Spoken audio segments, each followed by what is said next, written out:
Hey everyone, Penguin here, doing Besiege Scars 84.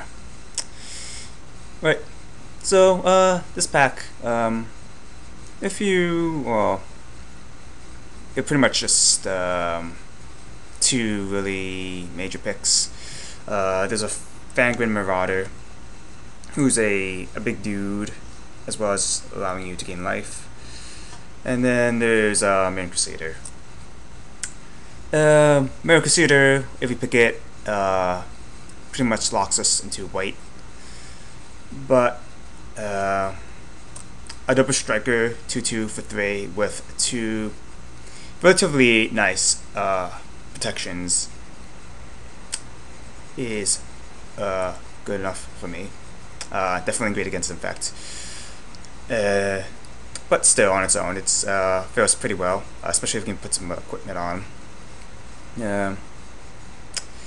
Yeah, there's also Rot Wolf if you want to go with that infect strategy. But Crusader books for us. Alright. Mirror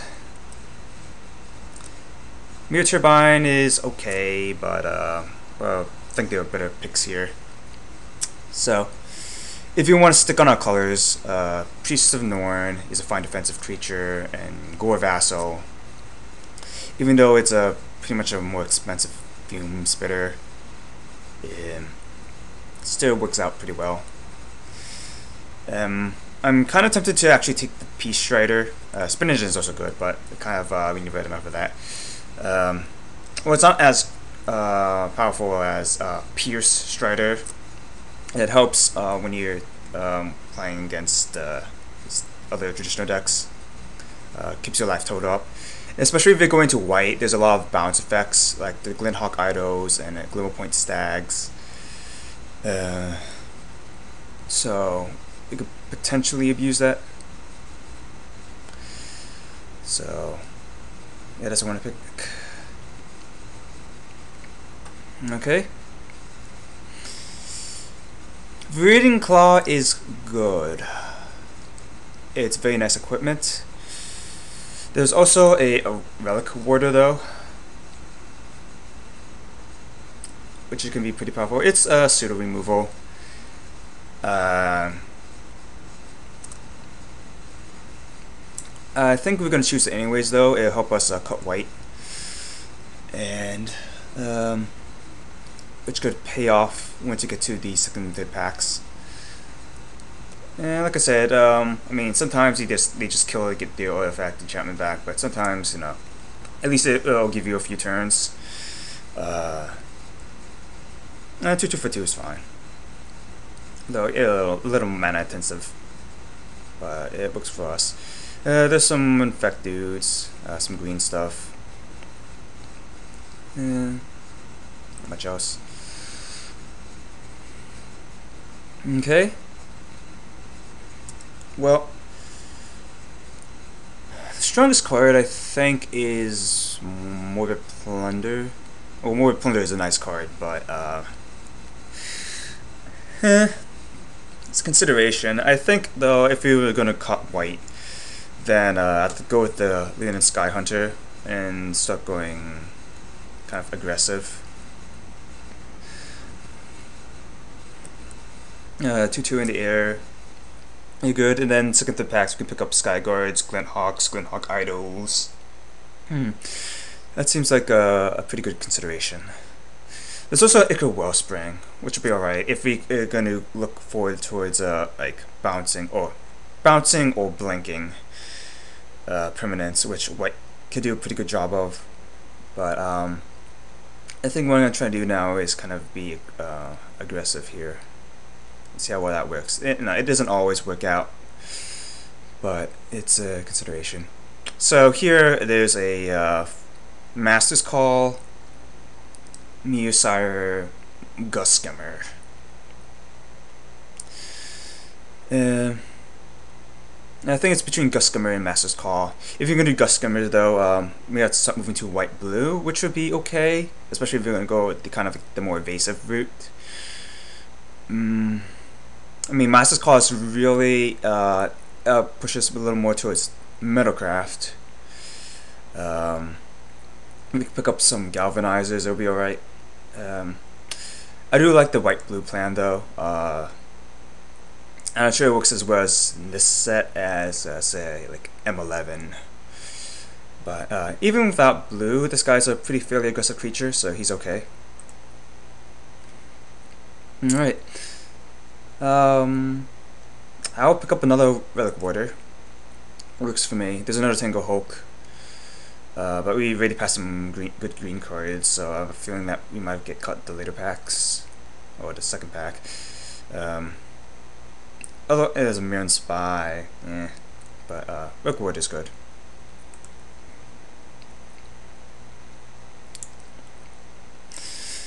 Nothing too great here for us.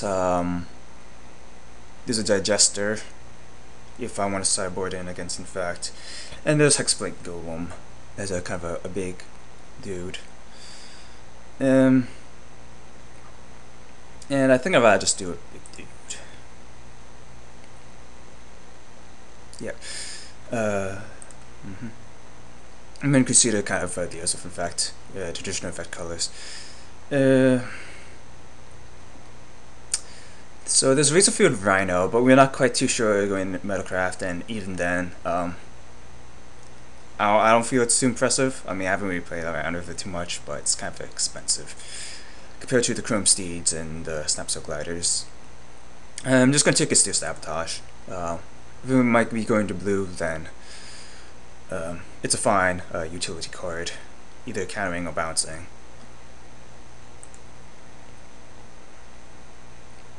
Okay. Dross Ripper is the best card here, but I guess I could do Oculus, but it's not going to be too great though if you're going aggressive. I mean, there's really nothing too much here. I'll take Dross Hopper. Yeah. Like for a 2-slot, we 2-slot, even 3-slot, we have like double white. So even splash, I mean, we could probably get away with splashing. It would be kind of awkward though. So I'll go with something I might play.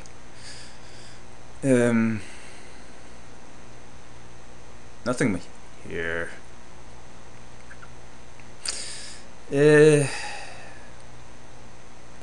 Gruesome Encore is, I guess I'll take, I don't know. I mean, it's either that cost a count. Maybe Nathsor if I want to start going to red. Alright, so here we have it's between Mirren Spy or Copper Carapace. I'll do Copper Carapace.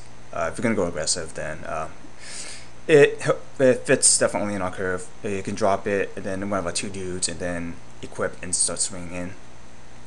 So it's nice for that. Yeah. I don't think I'll be playing Campus Legion. It's a bit too expensive. It's not evasive.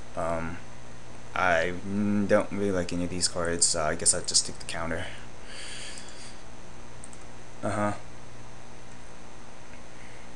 I mean, yeah.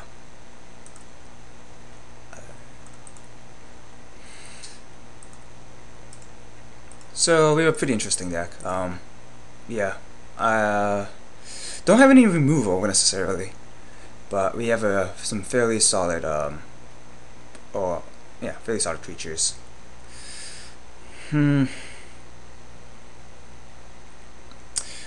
Gantum Armor is a bit too slow.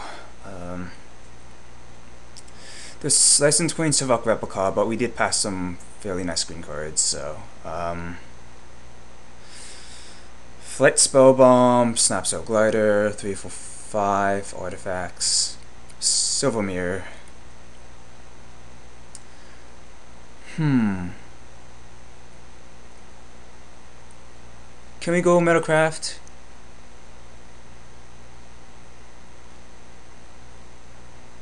It's possible. Yeah, I mean, I'm looking between Snapsail Glider and Silver Mirror.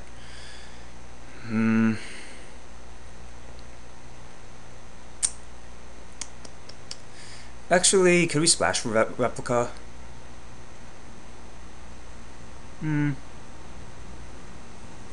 It's probably much be the only thing we're going to be splashing for. I'm going to choose Snap Circle Glider. Maybe we could start pushing towards Metalcraft as well.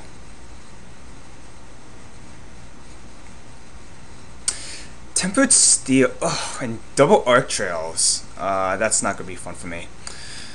Yeah. Jesus. Well, Tempered Steel would be interesting. I think I'd rather take. I mean, I would really love to play with that, but yeah. I think I'd rather do Glynhawk Idol. That said, I think I'm going to have to take one of these arc trails. It's something with splashing for to getting 2-for-1s. I don't know. It just yeah, I'm gonna take an arc trail. It's kind of unfortunate there are two. Someone else is gonna get one. I may have to face them. And if I was really disciplined, I mean, I would take the Glynhawk Idol. That probably works better in my deck, but yeah. Alright, so here we're going to take a Glynhawk. There's also a Saberclaw Golem if I want to start moving towards red.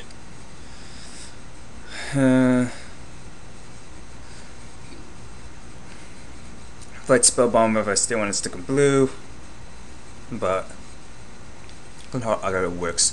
I'm going to start looking out for cheap equipment, cheap artifacts. 0-1, so I can get this guy out early, because he's most effective then.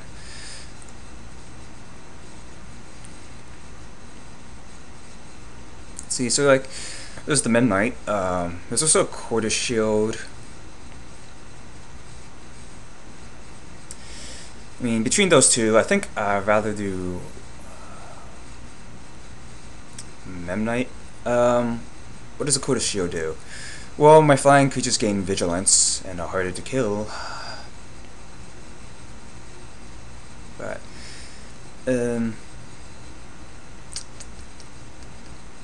having a creature out on the ground could be useful. More replica is nice, but I don't know if I'm going to want to go move into black to really take advantage of it. So,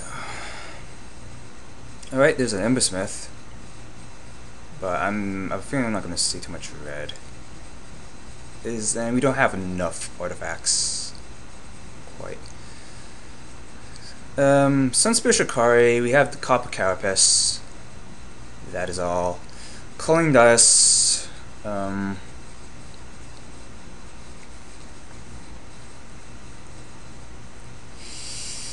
It'd be okay. Wouldn't be too great. You're not gonna produce a lot of tokens necessarily. So Shikari or Spell Bomb. I guess I do Shikari for the potential. I mean, at the worst case, it's a 2-drop, 2-for-2, so ain't too bad. Though that slot's getting kind of crowded. I don't think whether I really want to go for blue as the second color. Hot Order is not too great compared to Sword Rebuttal. I mean, you gotta have a hard counter even. I've never been able to get value out of it. Well, we want to get second Shikari though. I just figure the way this deck's setting out, I don't think I'll be able to get Metalcraft. I'll just do another one. Like I said, I think we're going for the more aggressive style deck.